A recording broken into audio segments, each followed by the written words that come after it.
Hey guys, it's a crazy cricket in my video, and as you can probably see, we are nearing, not probably, we are nearing the end of 2019, and not only does it signal the end of the year, it also signals the end of a decade, that is from 2010 to 2019, the 2010s, and as you can probably figure it out from the title as well, I'm making a test 11 of the decade.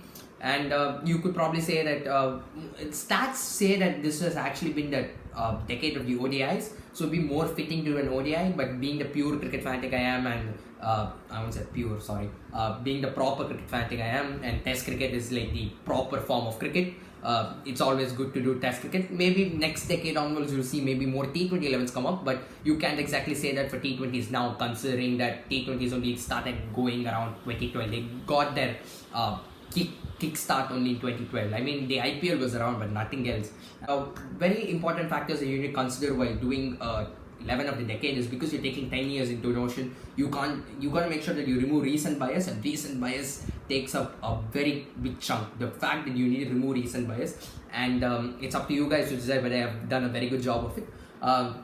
Recent bias is where sounds very self-explanatory. What happened in this decade? That is what, not this decade, but necessarily what happened in the last 2-3 years becomes very important. Not even 2-3 years. For example, there's nothing stopping anybody from putting Manas Labuschagne in the 11 of the decade. But to consider the fact that he kicked off only this Ashes, it makes sense. So it's a recent bias.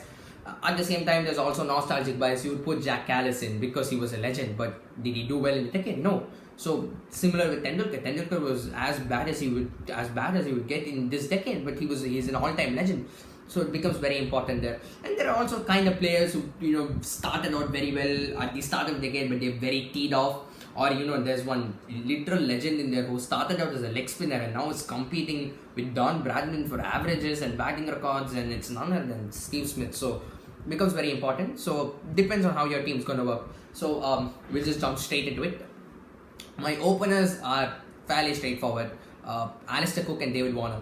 Alistair Cook, someone who's played almost, or I think not almost, he's played all 10 years of the decade, I would say. I think he missed out 2019, he retired last year, but for someone who's their leading Englishman all time, whatever that is, leading run scorer for England, he's the single-handed reason why England won 2 away series back to back in India and in Australia, which are 2 very difficult places to win. To win in Ashes and to win in India, he's conquered everything. And as captain and as a leading batsman, he's done it. Yes, he teed off a little bit towards the end. He just got huge daddies followed by not. So, what does he merit a place in my team? Obviously he does. I don't see any other great opener coming in. Everyone's just been recent. There's no one who's done it for all 10 years. Apart from Cook, there's the other guy who's done it for all 10 years, which is David Warner.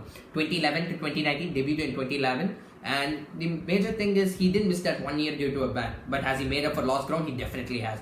And like I said, there is no other big opener in there who's done. I think maybe when I looked, I saw Murali Vijay and Ed Cowan in there. And I mean, Murali Vijay's gone out of the team, whereas Warner's come back from the ban. He's kicked out everyone out and saying, man, this is my land, this is where I roll.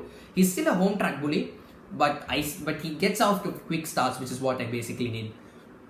Number 3, and these were people who didn't necessarily fit into my role, so I just went with De Villiers is gonna keep wickets. Sorry, AB. We'll just hope that you were at your keeping prime. Number 4. I wanted AB to captain my team, but unfortunately I have a couple of more. I have actually, this is 4. I have 4 captaincy options in here. Then I have Virat Kohli. Virat Kohli really became a test mammoth only from 2015, but he scored away centuries in 2012 after the dismal tour of England. He really worked on his game, stepped up, and there's that interview where he said, I wasn't eating properly, I wasn't hitting gym properly, and now he's the captain of the Indian team, scores runs. And he scores truckload of runs. Make it 3 truckloads of runs per game. So he has to be in there. Again, I don't like him as a captain, so I'm not putting. Has he won a cup with RCB? If you can make RCB win a cup, then you're my captain. But unfortunately, no. Do check out my RCB thing, which will come out pretty soon. And then at number 5, again another South African, Faf du Plessis. Faf du Plessis started out in 2013. He was a Kolpak player, then returned to South Africa and the bomb. From there, he's done everything for CSK. I can't bring CSK into. Sorry, it's a test team, but counter-attacking player at number 5. So I really want him in there. Number 6. This is a very, very, very controversial pick according to me. I don't see how Ross Taylor is going to fit in this team, but I want Ross Taylor in there. Ross Taylor has done everything for New Zealand. He's given it his all. I mean, you can give a take for Williamson, but Taylor is just the man. Taylor has done almost anything he can for his country. He's been humiliated by giving the captaincy. He's resigned it. He's come back, but he still performs day in, day out. And yes, he's somewhat like Cook. He gives a lot of. He makes one mammoth innings and then after that just tees off. But he consistently brings those big innings that you start to wonder that he really is a good player, and he's a very underrated fellow. With your Roots, your Smiths, your Kohlis, your Williamsons, your Babar Azams, no one ever considers the fact that this guy has moved consistently for over a decade and he's still playing. And Taylor is that golden generation of New Zealand cricket. He deserves to be in there. The flexibility of the order can work. Kohli just needs to stay at 4. Remaining these 3 can just float around anytime they want. So my top 6 should have a keeper and an all-rounder. I have an okay keeper, not necessarily an all-rounder, and there's not been great all-rounders, man. You can come out and say it, except for this guy who's done it only for, I think he missed out on a ban due to the Bristol incident. And when I say Bristol, you know the guy, it's Ben Stokes. You can't leave Ben Stokes out of game anymore. I think he has cemented his spot as one of the game's greatest all-rounders. I think behind Sobers, Callis, it has to be Stokes. I think he's overtaken Flintoff at this point. Stokes is just an absolute bomb to have in your team. Batting, bowling, fielding, slips, anything, anywhere. I think next thing you know, he'll be keeping for England. So, I mean, dearth of keepers England have, you would probably expect it, but Stokes deserves to be there. I mean, I know he debuted only in 2013, but his first tour, he provided some amazing stats in that final series. He was the only plus point of that entire series, apart from the fact that they learned that they can't play Mitchell Johnson ever again. But, it is how it is. Number 8, the greatest spinner ever. And it's not Muralitharan, it's not Vaughan, it's Ravichandran Ashwin, the greatest spinner out there.